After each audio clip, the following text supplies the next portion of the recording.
मन बदल दिया नूह ने और वेदी के द्वारा। सोचो नूह ने क्या किया, वेदी पर कुछ चढ़ाया और उसने सुगंध ली।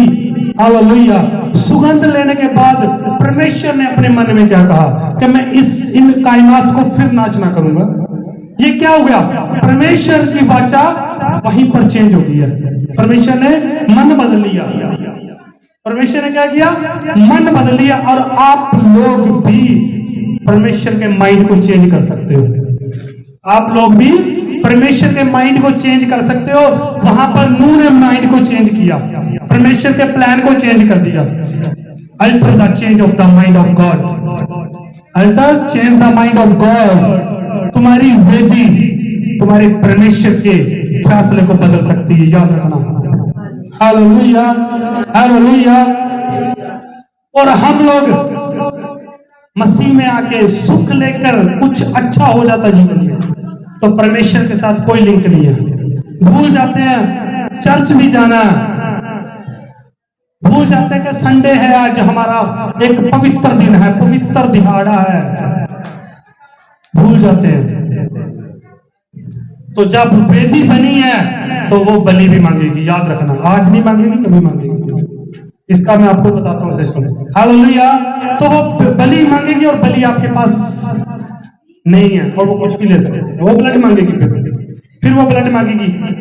हालेलुया। वेदी मनुष्य परमेश्वर के मन को बदलती है। वेदी परमेश्वर के मन को बदलती है। वेदी मनुष्य के द्वारा परमेश्वर के मन को बदलती है। और वेदी पे हम चढ़ाते कुछ नहीं है, वेदी तो बन गया और वेदी सूखी पड़ी है। वेदी ब्लड मांग रही है, वेदी सूखी है, प्यासी है और कुछ मांग रही है। और हम प्रार्थना कर रहे हैं और हम डिस्टर्बेंस में हैं। हम लोग प्रार्थना कर रहे हैं, हम डिस्टर्ब हैं। और जो लोग परमेश्वर से लिंक नहीं कर रहे वो अच्छे से जिंदगी जी रहे हैं। चेक कर लेना आप कहीं भी। क्यों? क्योंकि उन्होंने वेदी नहीं बनाई थी, वेदी हम लोगों ने बनाई थी। क्रिश्चियन लोगों ने, मसीह लोगों ने वेदी हमने बनाई, तो हमसे ही बलि मांगी जा रही है, हमसे ही वेदी आवाज दे रही है। और वेदी किसको कहती है? वेदी आवाज किसको देती है कि मुझे बलि चाहिए, मुझे भेंट चाहिए? वेदी परमेश्वर को आवाज देती है और परमेश्वर आपको साइन देता। फिर हालेलुया, हालेलुया। डायरेक्ट नहीं मिलती कभी आवाज, वो परमेश्वर को आवाज देती वेदी। हालेलुया। इसलिए जो व्यक्ति प्रार्थनामय व्यक्ति है, जो व्यक्ति सामर्थ्यमय व्यक्ति है, जो आशीष व्यक्ति है, वो समझ लेना वो वेदी पर खड़ा है, याद रखना। जो इंसान डेली अपने परमेश्वर के साथ जिस हिसाब से उसने वाचा बांधी है, उस हिसाब से प्रभु के साथ चलने वाला बंदा, वो याद रखना वो अपनी वेदी पर खड़ा, स्टैंड अप है वो बंदा, स्टैंडर्ड में है जिंदगी में। वेदी पर खड़ना बहुत जरूरी है। हालेलुया। हम एक वचन और देखते हैं, जेनेसिस 7 की 4 पढ़ेंगे, उत्पत्ति की किताब 7 का 4 पढ़ेंगे। कोई जन पढ़े? अभी अब मैंने आपको तो ये तो बता दिया था ना कि नूह ने परमेश्वर के मन को बदला, पर उसने इतना करना क्यों पड़ा? इतना नूह को करना क्यों पड़ा? क्योंकि उसको परमेश्वर ने बोला था कि मैं इस धरती को खत्म करूंगा। वो कहाँ लिखा? नूह, ये उत्पत्ति की किताब 7 की 4 हिंदी में पढ़े। क्योंकि आप 7 दिन और बीतने पर मैं पृथ्वी पर 40 दिन और 40 रात तक जल बरसाया और रहूंगा। तो जितनी वस्तुएं मैंने बनाई है सबको भूमि के ऊपर से मिटा दूंगा। हालेलुया। परमेश्वर ने नूह को कह दिया था कि भी मैं पूरी कायनात को खत्म करूंगा। और परमेश्वर में वो स्पिरिचुअल बंदा था, धार्मिक जन था, उसको पता था कि खुदा के मन को कैसे बदलना, उसको पता था परमेश्वर के मन को कैसे बदलना। और यहाँ पर ऐसे ऐसे लोग हैं जिसके ऊपर गरीबी है, और इतनी है, इतनी गरीबी है, इतनी प्रॉब्लम्स है, और वो सो रहे हैं नींद में, और वो सो रहे हैं। तो फिर बताओ क्या होगा उसका? हालेलुया। और वेदी जाग रही है, क्योंकि वो वेदी तड़प रही है, प्यासी है। हालेलुया। और हम में से कुछ लोग जो मसीह में आ चुके हैं और वो वेदी पर नहीं है, यानी कि प्रार्थना में नहीं है। घंटों फोन देखते हैं, घंटों फोन सुन लेंगे, पर वेदी पर नहीं है। हालेलुया। प्रार्थना में ही व्यक्ति ही वेदी पर खड़ा, याद रखना। जिसकी प्रार्थना बरकरार है, टाइमिंग सही है, तो वो वेदी पर है। उसको वेदी कभी डिस्टर्ब नहीं करेगी, कभी तंग नहीं करेगी, बल्कि वो अपना काम वेदी के द्वारा निकाल लेगा, क्योंकि वेदी है उसके पास। उस वेदी का सहारा लेके उस परमेश्वर से बड़े बड़े काम लेगा, क्योंकि उसके पास क्या है? वेदी। जिसको वेदी का पता है तो इस वेदी को इस्तेमाल भी कर लेगा। जिसको पता ही नहीं है कि हमने वेदी बनाई है, इसको क्या देना क्या नहीं देना, हालेलुया, तो वो क्या इस्तेमाल करेगा, क्या कैसे करेगा वो? क्योंकि नूह को पता था कि मैं ये जो किश्ती में परमेश्वर ने मुझे बोला कि अलग अलग जाति के पशु पंछी उस किश्ती में डाल, वो किस लिए डलवा रहा था? क्योंकि जब जहां पर जहाज रुकेगा, किश्ती रुकेगी, वहां पर भेंट देनी है उसे।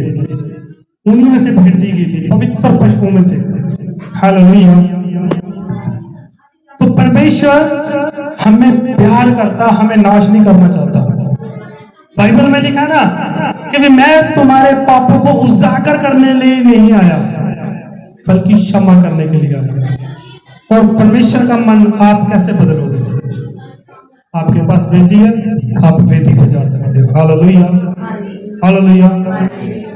जेनेसिस 12 की एक पढ़ेंगे हम।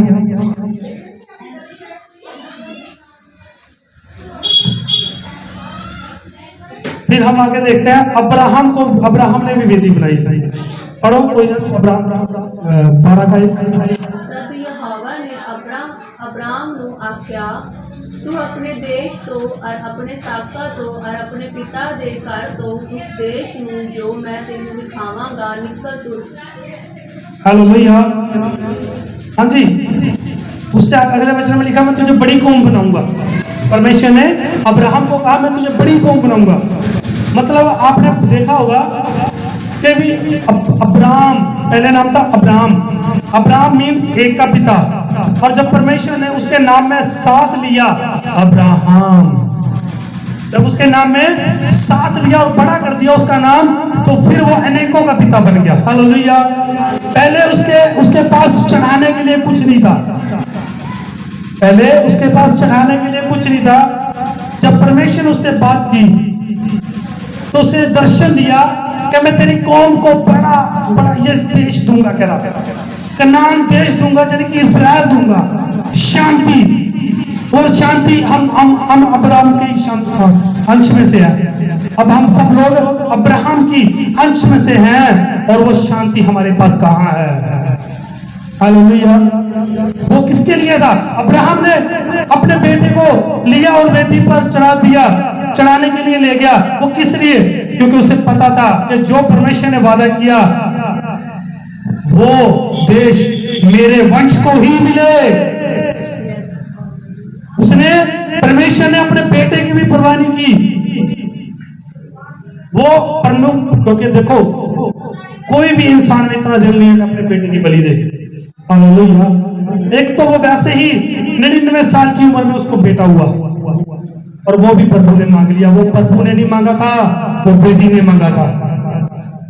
वो वेदी ने मांगा था, जो जगवेदी बनाई थी ना, वो मांगा था। अगर प्रभु ने मांगा होता तो देता भी ना। हालेलुया। तो वो जो वेदी बनी थी, वो वेदी परमेश्वर को, यहोवा को दुहाई दे रही थी कि मैं भूखी हूं, प्यासी हूं, मुझे ब्लड चाहिए। ब्लड मांग रही थी वो वेदी, और ब्लड लिया भी उसने। कैसे लिया?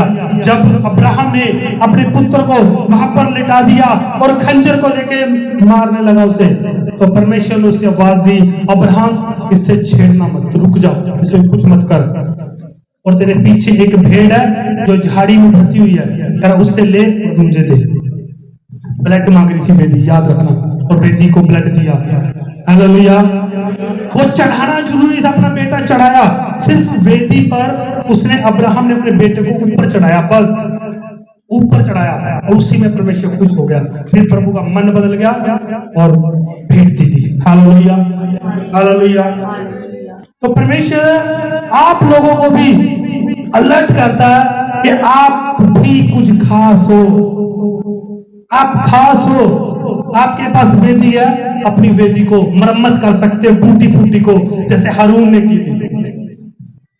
हालेलुया। मरम्मत करो अपनी वेदी की। आप नजर करो कहीं आपकी वेदी टूटी तो नहीं पड़ी, कहीं आपकी वेदी टूट तो नहीं गई है, उसकी मरम्मत करनी जरूरी है। मरम्मत करोगे तो भेंट भी स्वीकार की जाएगी। Hallelujah, hallelujah. भेंट स्वीकार की जाएगी। 12 का हम 5, 6, 7 पढ़ेंगे।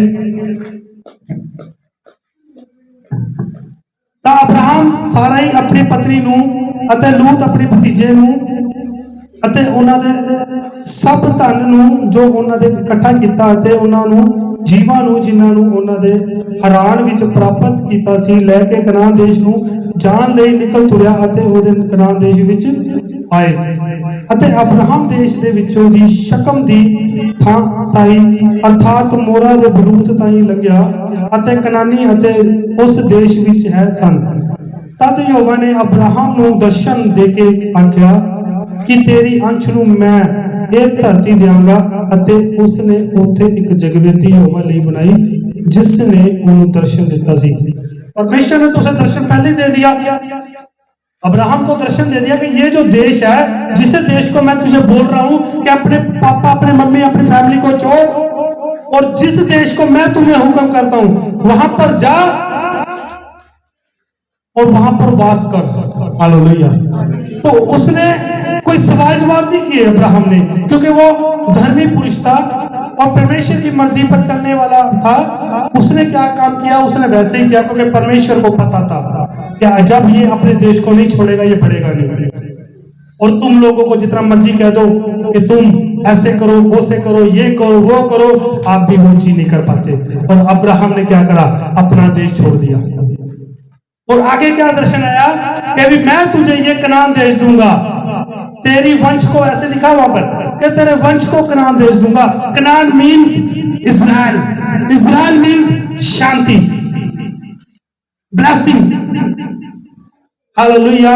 तो जो अब्राहम था वो था अकल बुद्ध रखने वाला परमेश्वर, स्पिरिचुअल था, क्योंकि अब्राहम के पास एक विश्वास था जो परमेश्वर के साथ वाचा बांधता था।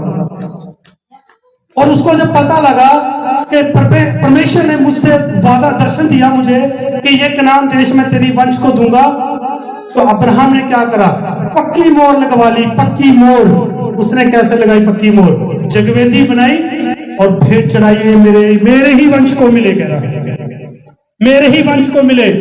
और याद रखना अब्राहम के पास कुछ भी नहीं था चढ़ाने के लिए, अब्राहम के पास कुछ भी नहीं था चढ़ाने के लिए। अब्राहम जनी एक का पिता, जब परमेश्वर ने उसके नाम को बड़ा किया, लिखा ना मैं तेरे नाम को बढ़ाऊंगा, तो जब परमेश्वर ने अब्राहम के नाम को बड़ा कर दिया तो फिर अनेकों का पिता हो गया। समुद्र के किनारों पर जो रेत है उसके समान करा तेरी औलाद, तेरा वंश होगा। और आज हम सभी लोग उसके वंश में से हैं। Hallelujah, hallelujah. आज हम लोग उसी के वंश में से, और परमेश्वर का अनुग्रह है तो उसने दर्शन अब्राहम को दिया क्योंकि वो स्पिरिचुअल था और उसकी 99 साल तक ब्लेसिंग को रोक के रखा, एक भी औलाद नहीं थी। और जब परमेश्वर के बीच में वो खड़ा रहा और उसको 99 साल में उसको ब्लेसिंग मिली और लोग हंस रहे थे, ये कैसे हुआ, अचंबा खा रहे थे, अचंबा हो रहे थे सभी लोग, ये कैसे हो गया। तो ऐसे ही मसीह में लोग देखते हैं काम, अचंबा खाते, अचंबा ये कैसे हो रहा है। होगा क्योंकि बाइबल में लिखा कि जो काम मैं करता हूं तुम मुझसे बड़े बड़े करोगे। होगा, कौन रोक सकता है, कौन रोक सकता है। हालेलुया।